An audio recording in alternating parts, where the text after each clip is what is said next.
Welcome to Ancient Military History, a channel dedicated to providing visual representation of how ancient militaries operated and waged war, going into detail about the real tactics they used to win battles, and showing you, the viewer, how this would have looked in ancient times. In today's video special, we will be describing the tactics used in a fairly modern battle, the Battle of Saratoga, that took place in 1777. In observance of Memorial Day, the U.S. holiday that takes place on the last Monday of May, in honor of the brave men and women who served and laid down their lives for our country, we say thank you.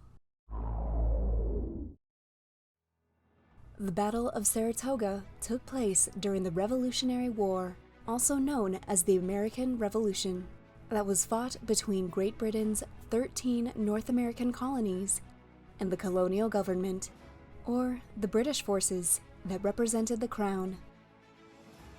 Long before the official start of the Revolutionary War, the North American colonies were self-governed without intervention from British Parliament, which allowed the colonies to grow and prosper on their own. However, tensions between the colonists and the Crown arose due to a prior and very expensive conflict, the French and Indian War, or the 7 Years' War, which put Great Britain in a massive amount of debt. So they required the colonies to help shoulder the cost of the war, but the implementation of the new series of taxes was met with heated protest from the Americans who had zero say on the matter and were unrepresented in Parliament. While the colonial delegates' initial goal was simply to denounce taxation without representation, and war was their absolute last resort, tensions among the colonies were growing, and British enforcement of the new laws was progressively more aggressive. Aggression was met with greater resistance, the most famous of which was the Boston Tea Party, where 342 chests of tea were tossed into the harbor before tax could be collected on the shipment. Such resistance was met with retaliation, and the British passed several punitive acts to make an example of Massachusetts and bring the colonies back into submission of the king. By 1775, tensions between the colonies and the Crown reached a boiling point, and both sides prepared for war. Massachusetts, which has a long history of self-rule and rebellion, became the leading voice against British authority. That year, on April 18th, British troops marched to Concord, Massachusetts, in order to suppress the growing American rebellion. The famous Paul Revere rode out and warned the patriots of the advancing British troops, who met the American Minutemen at Lexington. Gathered on the green, and each side wary of the other, a gun was fired, the shot heard round the world. The armies engaged, and thus began the Revolutionary War. By this time period, the use of plate armor was inexistent, as the heavy metal equipment was useless and inefficient up against firearms. Instead of decorated armor, helmets, and shields, each side was instead represented by their coats. The British donned their infamous bright red coats, and the Americans who had uniform wore either blue or brown coats, but their militia, mainly comprised of untrained soldiers, wore whatever rough clothing they owned. Both sides carried pistols, swords, and polearms in the event that the two armies engaged in hand-to-hand combat. Both sides also employed cannons and cavalry, or mounted troops who were equipped with pistols and curved sabers, and they would charge into the infantry lines to cut down the soldiers.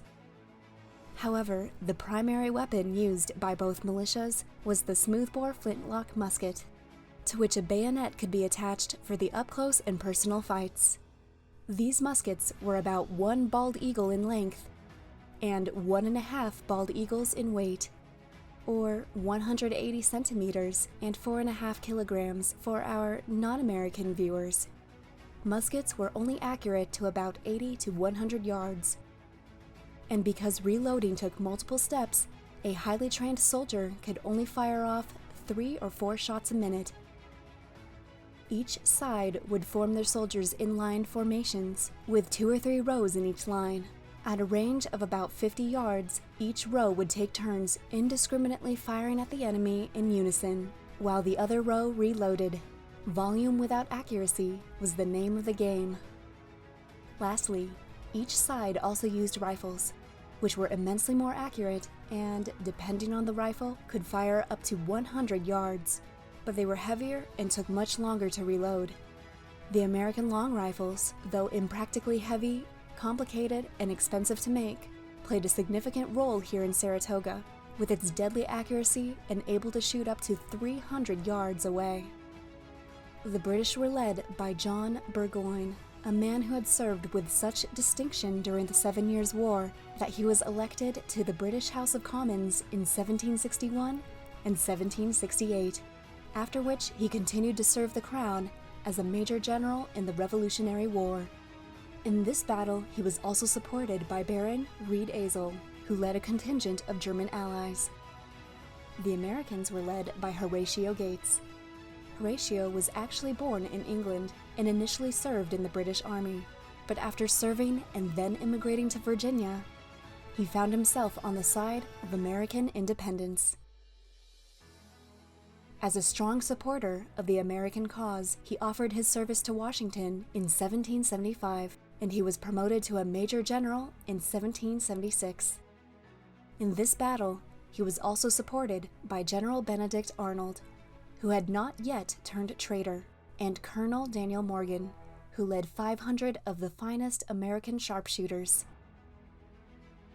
The Battle of Saratoga took place 2 years into the Revolutionary War and was actually comprised of 2 major battles 3 weeks apart, just south of the village of Saratoga.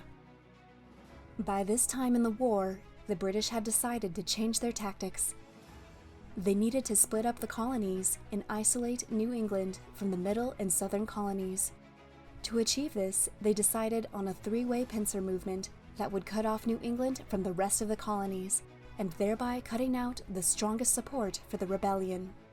General Burgoyne moved south from Montreal to Fort Edward, and 2 other British commands were supposed to come from New York City and Mohawk River Valley. However, General Selinger from the east was defeated, and General Howe from the south chose instead to engage George Washington in Pennsylvania. So, on September 19th, Burgoyne, without reinforcements and running low on supplies, decided against retreat and continued to march his army of about 6,000 to 7,000 soldiers towards the site of the battle. The Americans, who had about 9,000 men at this time, were stationed on Bemis Heights, where they were firmly entrenched and in a position where their artillery had the upper hand. However, Burgoyne was confident that if he took possession of the high ground to the west of the American fortification, he could use the advantage of greater elevation to bombard the Americans from their left flank and come out victorious. And so he marched his men in 3 columns, with the British on the right and center, and Riedesel and his German troops remained on the riverside with the boats and supplies. On the American side, General Gates had a more conservative approach to battle, and only sent forth a reconnaissance, or scouting force, of light infantry and riflemen, led by Arnold and Morgan, while he kept the main body of his troops at the fortified encampment at Bemis Heights. As the British advance guard approached, Morgan's riflemen were the first to engage and used their infamous American long rifles to shoot down the officers in the open field, and so began the First Battle of Saratoga, also known as the Battle of Freeman's Farm. The riflemen pursued any retreating British across the clearing, but they were met with Burgoyne's main body of troops. Their American long rifles, while deadly from a distance, were near useless in close combat. So, in the face of a British bayonet charge, Morgan's riflemen had only one option: run. Arnold's infantry came up and joined the assault, while Morgan's riflemen regrouped in the woods and continued to pick off the British soldiers and artillerymen. For several hours, the battle went through alternating phases of heavy fighting and breaks in action. Eventually, on the British side, Riedesel's men brought up the rear and joined Burgoyne in battle, and together they overwhelmed the American troops. At dusk, the Americans were forced to withdraw, and they lost the field. The British, however victorious, lost 600 men, while the American losses numbered only 300. The next day, Burgoyne, with his men depleted and low on supplies, was faced with the decision to either withdraw to Fort Ticonderoga to the north or continue his plan and remain at Saratoga. Another British general, Sir Henry Clinton, sent word that he and his men were headed north to capture American forts west of the Hudson River. So, Burgoyne decided to stay put and send a response to request aid at Saratoga. However, any messengers sent to Clinton were intercepted and hanged by the Americans. So Clinton, completely unaware of Burgoyne's ambitions, had no intention of pressing on to Albany. For weeks, General Burgoyne had awaited reinforcements that would never come. And in the meantime, General Gates continued to strengthen his side as more and more American units arrived. As October approached, Burgoyne realized help from Clinton was not coming, and Gates' forces grew to about 13,000 men. By October 7th, Burgoyne, now with only about 4,000 to 5,000 battle-ready men and maybe 2 weeks of supplies left, still insisted that retreat would be disgraceful and chose once again to launch an attack on the Americans without reinforcements. And so began the Second Battle of Saratoga, also known as the Battle of Bemis Heights. Still determined to occupy the hill to the west of the American fortification, Burgoyne led a reconnaissance force of 1,500 men and 10 cannons.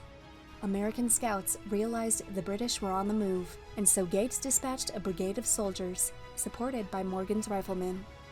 The forces engaged in the densely wooded plateau of Bemis Heights. Arnold, on his horse, rallied his troops and charged in a final attack to drive the British forces back to their camp.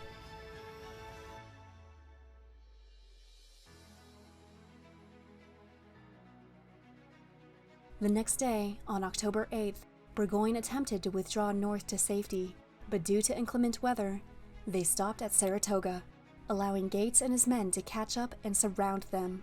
The Americans encircled the British encampment and continued to grow their numbers to about 20,000. Unable to escape, resupply, or send for reinforcements, Burgoyne had no choice but to surrender on October 17th, and his soldiers became prisoners of war. The surrender at Saratoga was the first surrender of a British army in world history. Between the two battles, the American losses were 90 killed, 240 wounded, and 0 missing or captured. But the British losses are estimated to be 440 killed, 695 wounded, and 6,222 missing or captured.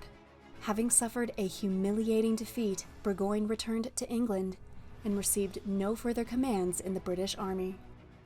Many historians consider Saratoga the major turning point of the war because the American victory convinced the French to join the Colonial side, an alliance that provided more men and eventually led to the British defeat at Yorktown in 1781. Thank you for watching Ancient Military History, your go-to resource for the strategies and tactics used by ancient militaries throughout history to conquer their foes. We are a brand new channel, and your support would mean the world to us. So, if you liked this video and would like to see more, please subscribe and leave in the comments which ancient military battle you'd like to see next. Until next time, thank you and have a wonderful day.